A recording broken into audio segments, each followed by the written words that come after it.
The man sat beneath the tree, head tilted forward in slumber. The Stetson was pulled low, hiding his face, but Jacob recognized him nevertheless. The stocky body, shaped more like a barrel than a torso. His duster, once upon a time tan, now crusted gray with countless miles of trail dust. His feet, feminine in size and shape, impossibly small in comparison to the rest of his body off to the side, the man's horse stood grazing on the scant vegetation that was already turning brown. The old stallion looked defeated, forlorn. It had been ridden hard for several days, and it looked to be on the verge of collapse. Behind him, Jacob's own horse whickered softly. Cinnamon was a chestnut mare in her 6th year. Swift and sure-footed, she handled this past week's journey easily. Each night he treated her to a mixture of oats and carrots. Breakfast was a bag of grains and apples. Jacob was laying atop a ridge behind a patch of thistles. The bright purple buds swayed to the gentle rhythm of the wind on their tall, thin stalks. The tree that the man rested under was perhaps 200 yards away near the base of a gentle slope. At this distance the man below was unlikely to see him once he awoke. Jacob knew that his eyesight was poor. He was in fact counting on it. The sun sat hot and bright in the cloudless afternoon sky. The past month had been unnaturally dry, starving the land, bleaching it of its color. Even the nights, normally cool and refreshing, were oppressive with the latent heat. Jacob dragged his arm across his forehead. Meryl Hopkins, the man currently resting beneath the tree below, was heading towards the Western Territories, presumably to his homestead.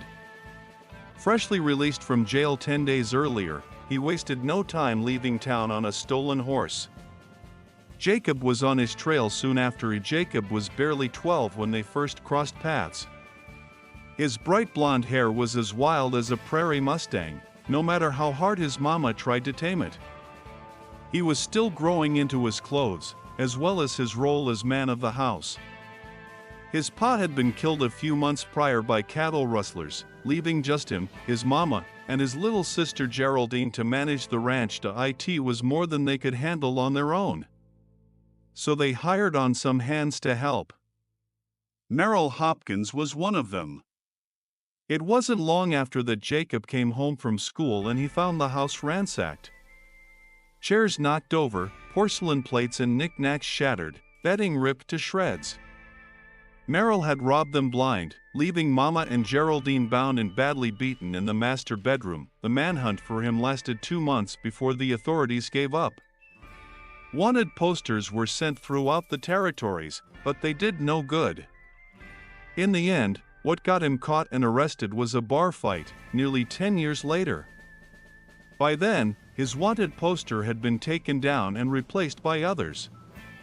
The law may have forgotten about Meryl Hopkins' crimes, but Jacob hadn't. His anger and hatred towards the man was like a smoldering ember within his chest. The desire for revenge is what kept alive the hunt for the man that ruined his family. It was happenstance that he learned of Meryl's arrest 2 towns over.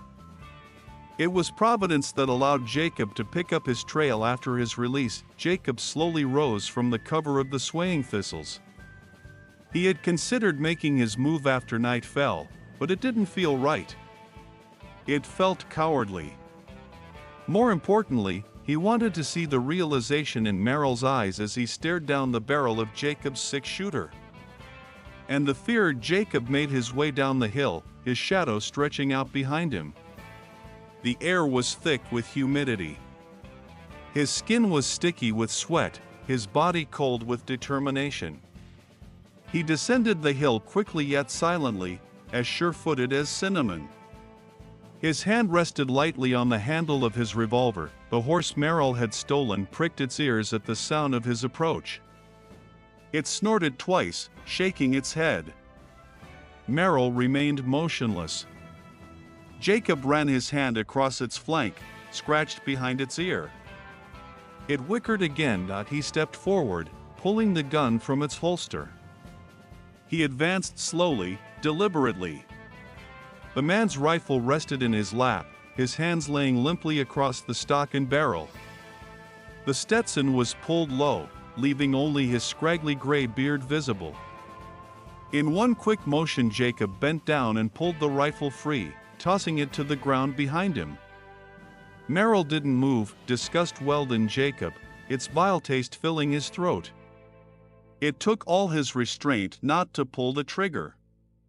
He kicked his foot out instead, the toe of his boot connecting solidly with Meryl's ribs. Meryl didn't cry out, or awoke gasping for air. His body simply fell sideways onto the brittle grass, knocking his Stetson askew. The top of Meryl's head was bald and covered in scabs. Tiny bugs traversed his scalp, feeding on the damaged skin. Jacob circled the slumped body, his gun still trained on the man's chest. His eyes were open, bloodshot, the irises just beginning to glaze over. His tongue, black and swollen, pushed through thin cracked lips. Jacob stared at the body slumped on the ground, trying to process what he saw. For 10 years he obsessed on finding this man, this piece of filth that brutally attacked his family, stealing not only their possessions and money, but also their sense of security, their trust of others. Anger and resentment battled within him, creating a hot ember of hatred deep in his belly. The anger towards this man, and the ruins in which he left Jacob's family. The resentment of coming this far, both in years and miles, only to have justice stolen from him yet again. His vengeance denied. The unfairness of it all soon consumed him, filling his throat like toxic bile. Rearing back his leg, he kicked the body hard in the side, the toe of his boot sinking into the yielding flesh of its midriff. Jacob kicked the body again and again, heart pounding, breath rasping, until his toes began to ache inside the boot. Then he kicked some more. When his rage was finally spent, he stumbled away from the body, collapsing to the ground. He sat there and wept, hands covering his face. He thought of his mother, and the ugly red wheal of a scar that traced her right cheek down to the jaw. He thought of Geraldine, and how she flinched every time she heard a man's voice, even his own. The sickly sweet aroma of blood and shit that permeated the master bedroom, no matter how often it was scrubbed. He sat that way until the tears ran dry, suddenly without purpose, devoid of desire. A hot breath near his temple lifted his face from his cupped hands. A nuzzle to the cheek, another snort of horse breath. He raised his arm, wrapped it around the old stallion's neck. His fingers curled in the mane, and he hugged it tightly. Reluctantly, Jacob released the horse and pushed himself to his feet. His leg ached, from foot to hip. He reckoned it would be a day or two before the pain went away. He stared down at the remains of Meryl Hopkins, contemplating what to do next. In the end, Jacob turned away and left him there. Let the flies and scavengers have at him, he thought. He bent and picked up the discarded rifle. He scratched the stallion's neck one more time before grabbing the end of the bridle. He looked up towards the ridge where he left Cinnamon. The thistles still danced in the slight breeze. He felt empty, hollowed out. He realized, though, that it wasn't entirely a bad feeling. Like a rotted tooth finally removed. It felt like that. He headed back up the hill, the stallion trailing behind. When they reached the top, he opened the feed bag and gave both horses a good helping of oats and carrots. He sat and watched the thistles as they ate. When they had their fill, Jacob tied the stallion's lead to the back of his saddle, then mounted Cinnamon. Jacob took one final look at the body below. He felt nothing towards it, good or bad. It just was. He raised his gaze upward towards the cloudless sky. Two black shapes wheeled in the sky, their wings dipping as they circled closer to the ground. The corners of his lips turned upward in a brief smile.